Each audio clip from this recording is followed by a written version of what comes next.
Muy bien. Es importante que una vez que ustedes hagan un diagnóstico de la colangitis, hay criterios de severidad también. Y se trata igual. ¿Y por qué es importante para mí que ustedes aprendan a los criterios de severidad? O sea, ¿por qué busco que ustedes dominen esto?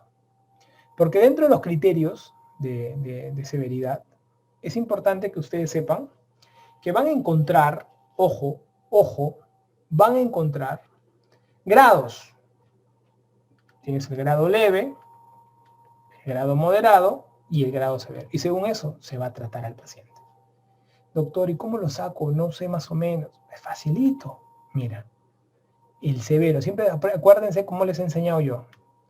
Comiencen con los severos para que tengan una idea. Disfunción de todo. Igualito que el otro. Mira, disfunción cardiovascular, disfunción neurológica, disfunción respiratoria, disfunción renal, disfunción hepática, disfunción hematológica.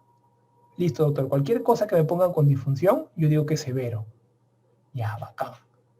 Si no, me pueden poner moderado. Y en el moderado tengo que tener dos cosas de que hemograma alterado, fiebre, edad, mientras mayor es peor, aumento de la bilirrubina, hipoalbuminemia que pueden presentarse.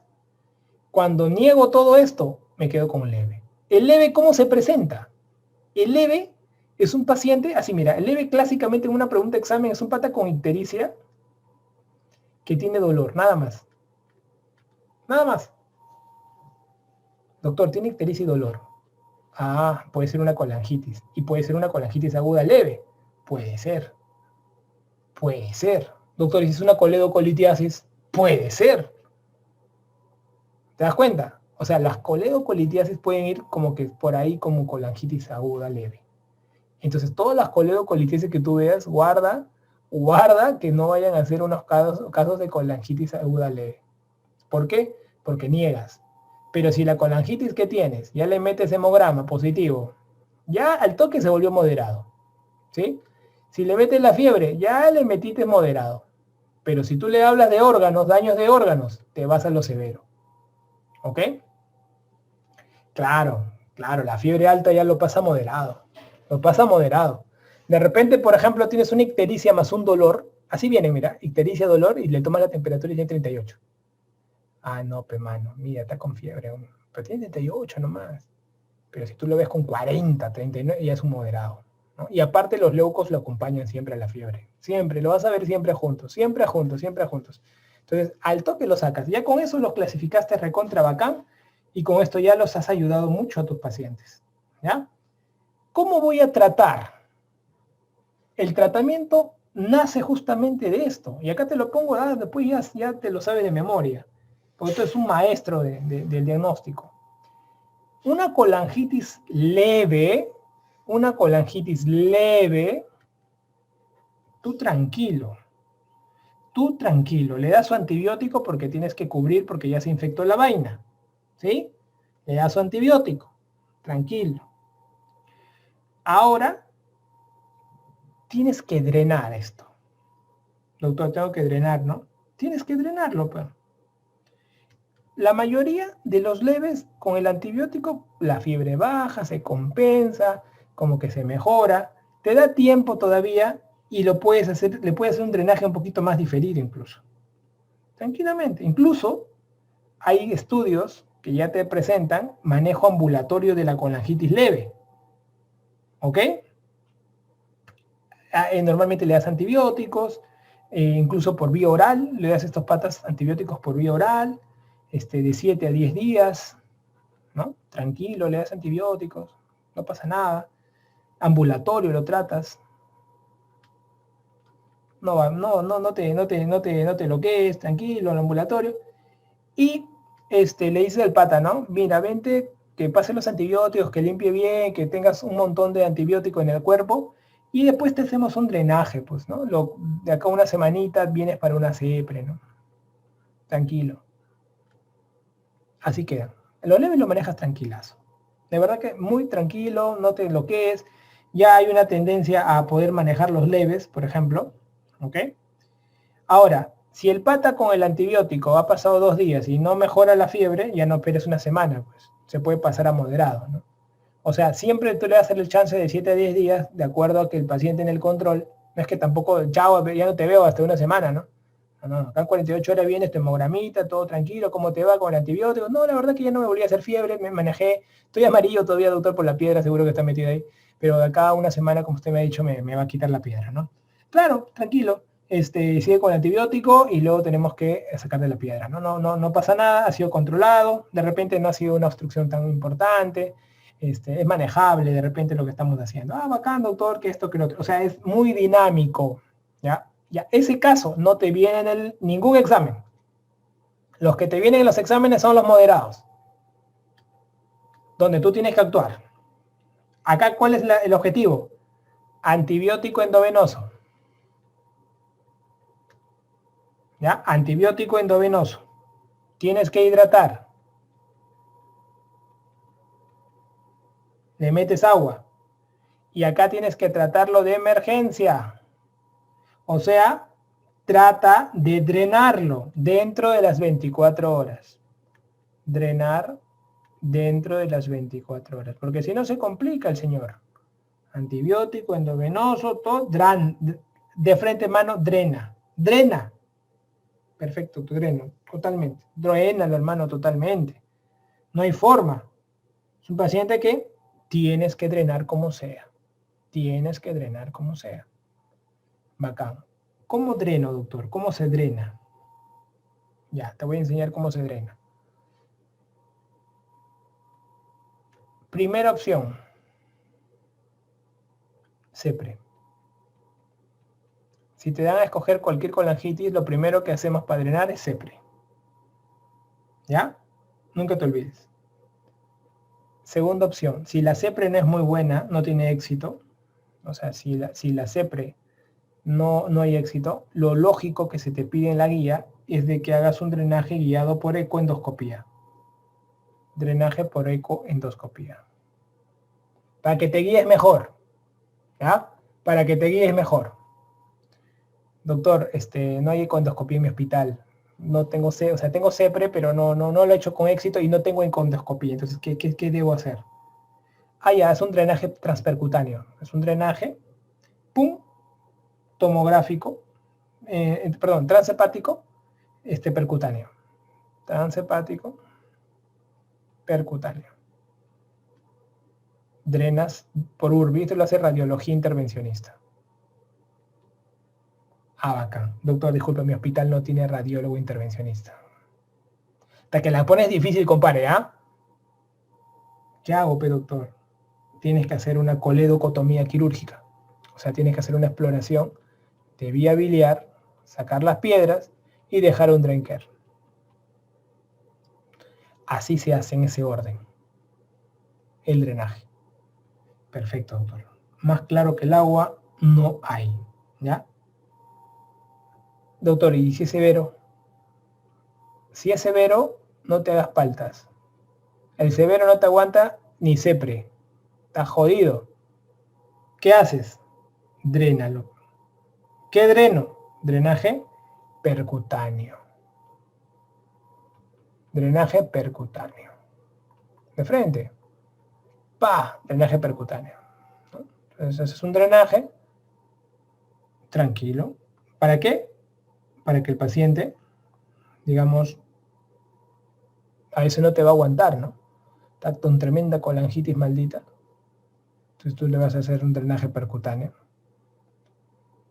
Y para que le saques toda la vía, ¿no? Si hay una disfunción muy severa, por ejemplo, hay pacientes, incluso esto depende, ¿eh? Ahora últimamente hay un tema, una tendencia, donde los pacientes se les puede hacer tranquilamente un drenaje por CEPRE, o sea, así sea severo, todo lo que tú quieras, es el CEPRE. Un buen manejo.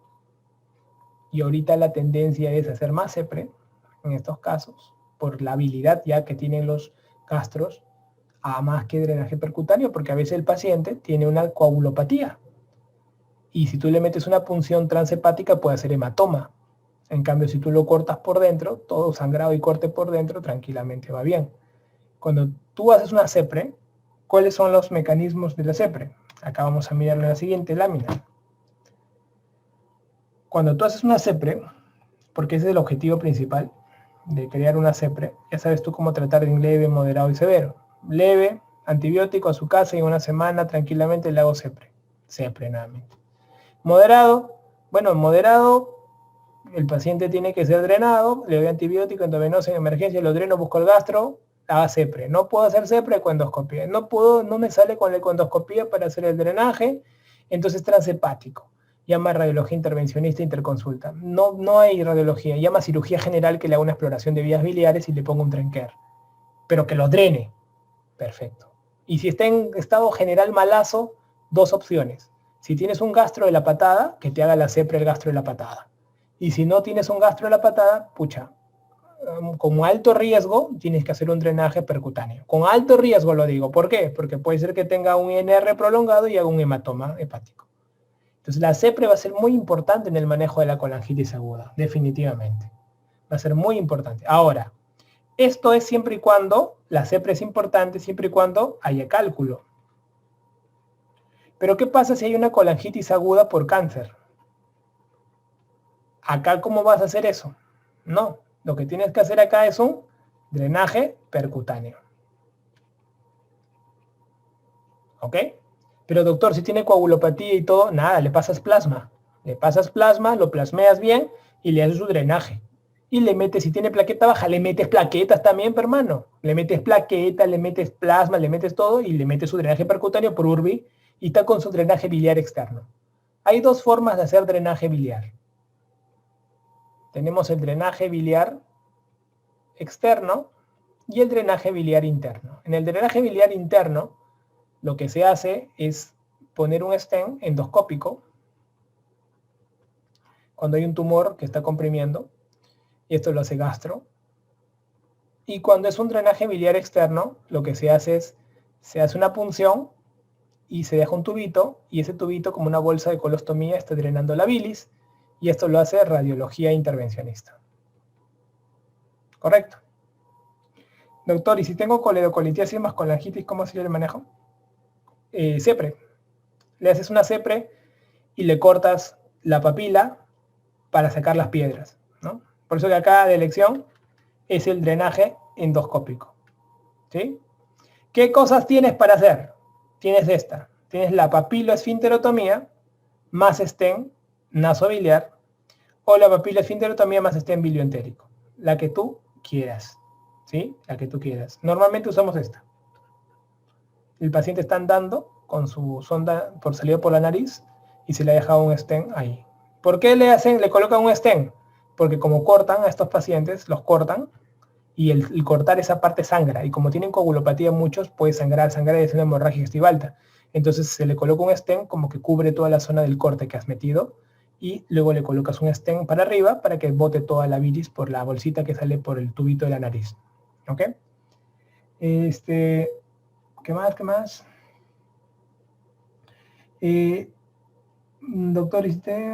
Doctor, en grave se puede usar colecistostomía. Mira, cuando se creó los tratamientos de colecistostomía, se crearon para botar cálculos, pero también han servido para pacientes con colangitis. Pero acuérdate que la colecistostomía no te asegura que estés drenando toda la vía biliar, no te asegura. Por eso es que no decimos colecistostomía, ¿no? Tenemos que tratar de buscar que sea un drenaje directo a las vías biliares, para tener seguridad de que de verdad estás en comunicación con las vías biliares. Nunca te olvides eso. ¿Ya? Muy bien. Entonces ya saben, ¿ah? Cuando es colangitis por cáncer, pues esto vemos bastante o sea, si tú vas a rotar, vas a decir colangitis por cáncer, y tú vas a decir CEPRE, ¿no? Te van a matar. ¿Qué CEPRE? Oye, si es un tumor. Entonces ahí tú tienes que decir, tengo dos alternativas. ¿Le hago un drenaje externo o un interno? Se prefiere siempre el interno, ¿no? Para que todo drene por dentro. Pero si no se puede, no tienes gastro, no tienes stent para poner ahí, listo, le haces un externo, no hay problema. Y si es cálculo, le haces una CEPRE.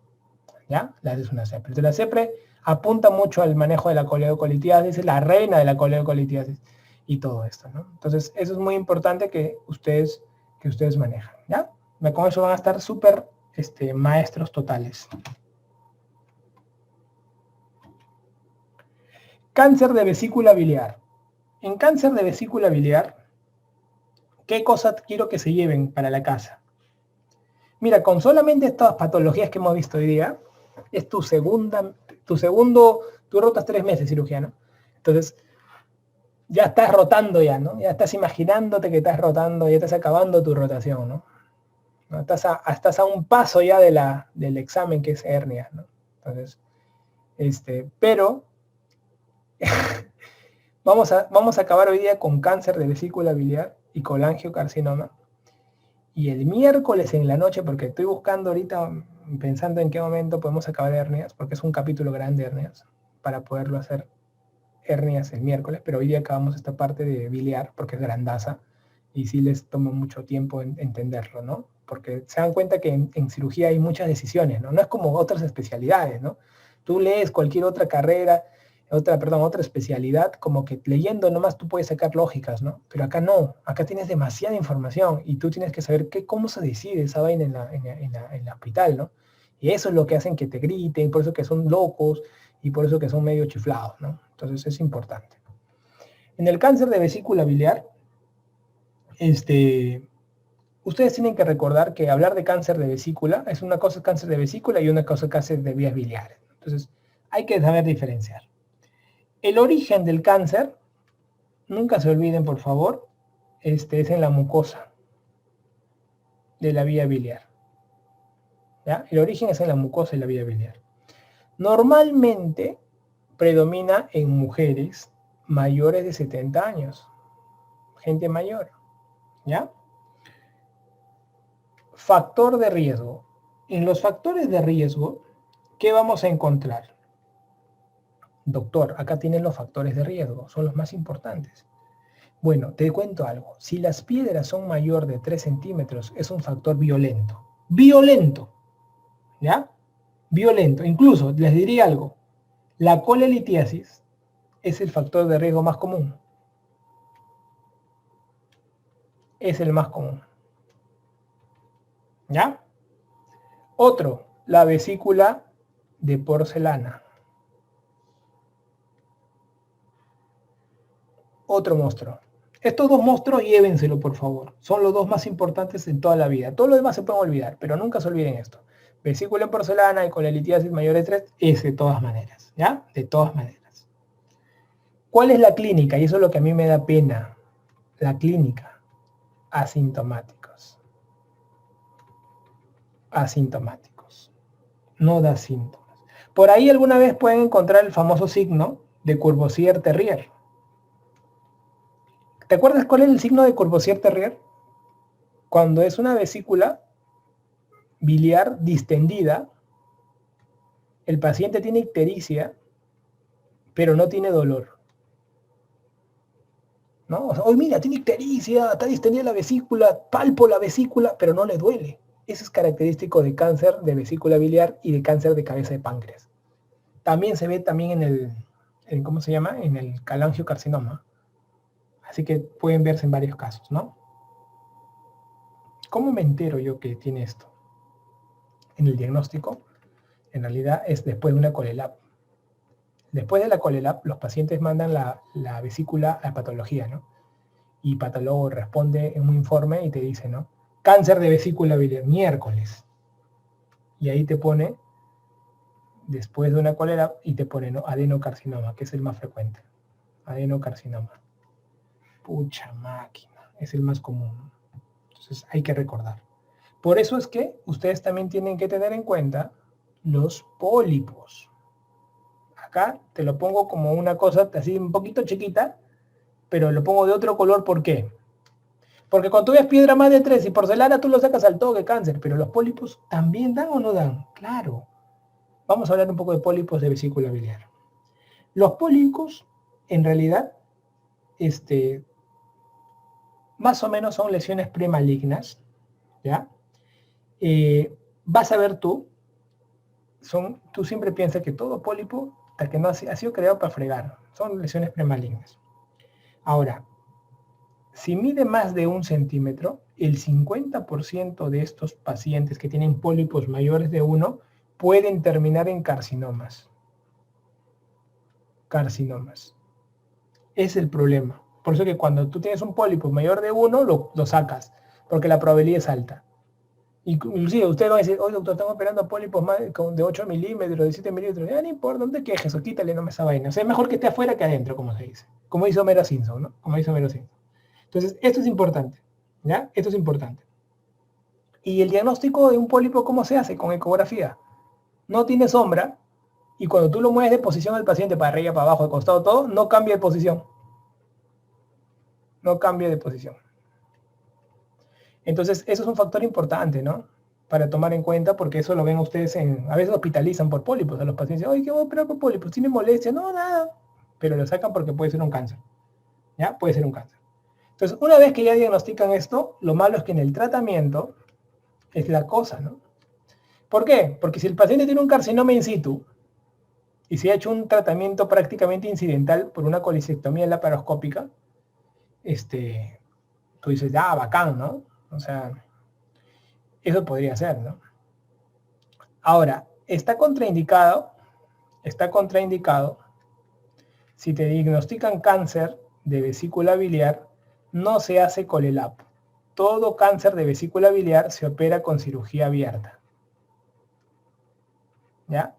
Pero ojo, si tiene indicación, ojo, si tuviera indicación, ¿qué se hace? Colecistectomía radical, se quita todo, más resección de los segmentos 4B y 5, que son los que cobijan, digamos, la vesícula biliar. ¿Cuál es la contraindicación de la cirugía? Cuando el paciente tiene metástasis, no haces nada, y si el paciente tiene ictericia. Cuando hay ictericia y metástasis, ya chicos, esto está muy avanzado. E incidentaloma. Incidentaloma es cuando tú le pides una imagen a un paciente por otra causa y descubres un tumor. ¿Sí? De repente te pide una imagen, no sé, por tu columna y descubre un tumor en el riñón. Eso se llama incidentaloma. En este caso no tanto se dice incidentaloma, porque tú le sacas la vesícula porque de repente el paciente tenía un pólipo y luego te describen que tiene ya adenocarcinoma, ¿no? Entonces ahí tú dices, ¿no? Bueno, ¿qué grado era? Bueno, dicen era un T1, así que a buena hora la vesícula le terminaste curando al paciente, ¿no? Pero si te responden que el carcinoma es un T2 para adelante, ahí tienes que hacer cirugía más radical, ¿no? Y nunca se hace la colelap, ¿no? Se tiene que hacer una resección total y sacarlo todo eso, ¿ya? Entonces eso es importante para que lo tengas en cuenta. Y el colangiocarcinoma, a mí me da mucha pena los pacientes con colangiocarcinoma, ¿ok? Me da mucha pena. ¿Por qué? Porque son pacientes que ya prácticamente llegan sin ninguna oportunidad de tratamiento, ¿ya? No llegan sin ninguna. Entonces, ¿acá qué ocurre? No es un cáncer de los conductos biliares. El 50% de los, casi más o menos, yo les hago siempre su dibujito así, para que se acuerden rapidito. Miren. El 50% es en el ilio. El 40% es acá. Y el 10% es acá. Entonces, estos se conocen como el tumor de Klaskin. ¿Ya? Tumor de Klaskin. Y estos son de la vía extrahepática. Y este es de la vía intrahepática. ¿Ya? Entonces, para que un poquito lo ubiquen. Estos pacientes son pacientes igualitos que el cáncer de vesícula, pero acá es más predominantemente en hombres que en mujeres. Ojo, 70 años aprox, ya aprox. ¿Y cuáles son los factores de riesgo que yo debo sospechar? Por ejemplo, colangitis esclerosante primaria, ¿no? El famoso Clonorchis sinensis, también el Clonorchis sinensis, ¿ok? También las coledocolitiasis. Es bien difícil tratar a estos pacientes. Hasta hepatitis se asocia, los virus de hepatitis B, hepatitis C también se asocia. ¿Ya? El tema acá es de que es irresecable, chicos, irresecable en el 90% de los casos. No hay mucho que hacer. ¿Ya? No hay mucho que hacer. La clínica que ustedes van a ver es la clínica típica, ictericia, ¿ok? y hacen el signo de Courvoisier-Terrier también. Distensión de la vesícula, ictericia y no duele.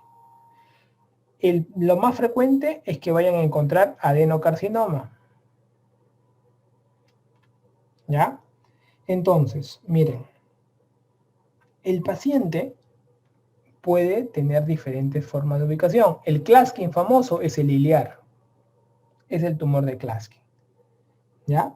Y dense cuenta los diferentes tipos de acuerdo a la clasificación de Bismuth-Corlett que ustedes pueden encontrar en los tumores de conductos en general. ¿Ya? Entonces es un tema muy importante para que ustedes, lo sepan. El tumor de Klaskin le conocen como el iliar, y el tumor de los conductos intrahepáticos también le pueden conocer así como el tumor de Klaskin se llama tumor de Altemeyer.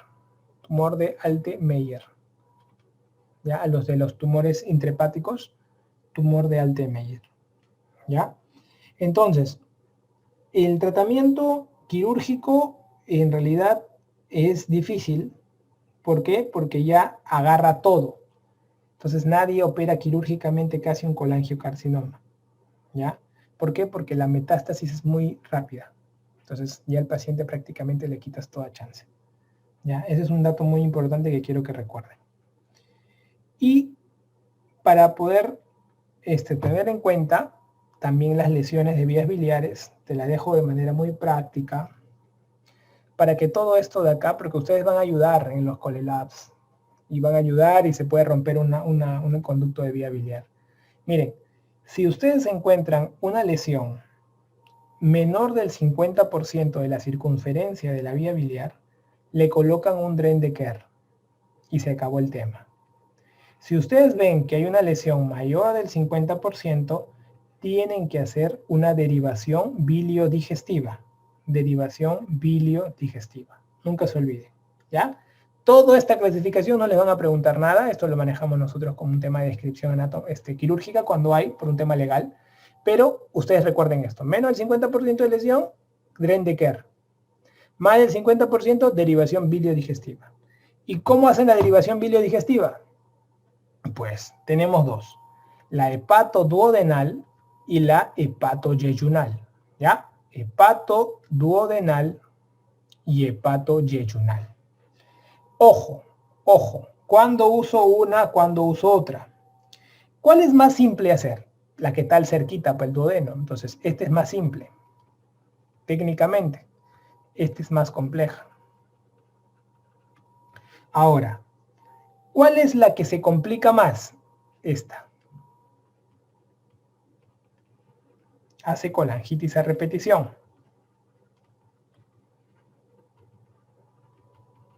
¿Ok? En cambio acá, no. Este es más estable.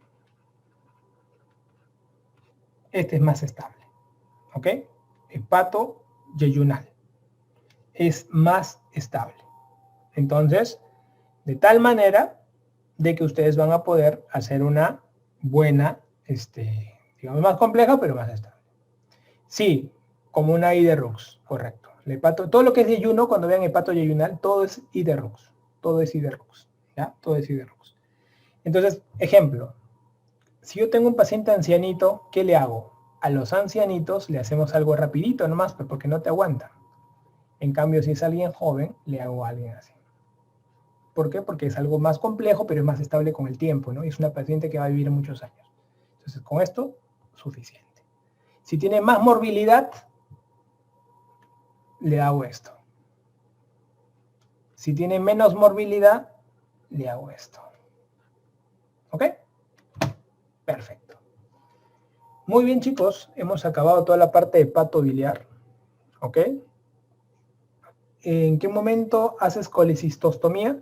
Cuando tienes una colecistitis aguda severa y que tienes que drenar todo lo que esté ahí, porque si no el paciente va a morir. Y es un paciente que está con colecistitis aguda severa, acuérdate que está en UCI, no te tolera una cirugía, ¿no? Si tuviera bajo riesgo le puedes hacer una colelaba y no pasó nada, pero la mayoría te van a poner a casos en UCI, tiene alto riesgo, mucha disfunción, entonces le haces una colecistostomía.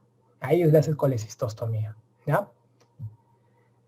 El tumor de Altenmeyer es como el Claskin en ilio, pero este es el tumor intrahepático, de vías biliares intrahepáticas. Ese es el Altenmeyer. ¿Ya? El drenaje endoscópico es de elección porque es mejor cortar por dentro y que sangre por dentro y pongo un stent a que te puncen por fuera sabiendo que tú tienes coagulopatía de repente por la misma disfunción. Entonces puede hacer hematoma de todo el camino de la aguja que está entrando por la piel. Y puedes hacer hematoma. Por eso siempre preferimos, siempre por dentro mejor las cosas a que te metan cosas por fuera. Eso sí también es un dato muy importante. Doctor, ¿qué más? Doctor, en esa colecistostomía diferido en 6 semanas, ¿cierto? Correcto. Le haces colecistostomía ahorita y en 6 semanas le haces una colelab, cuando el paciente está mucho más estable.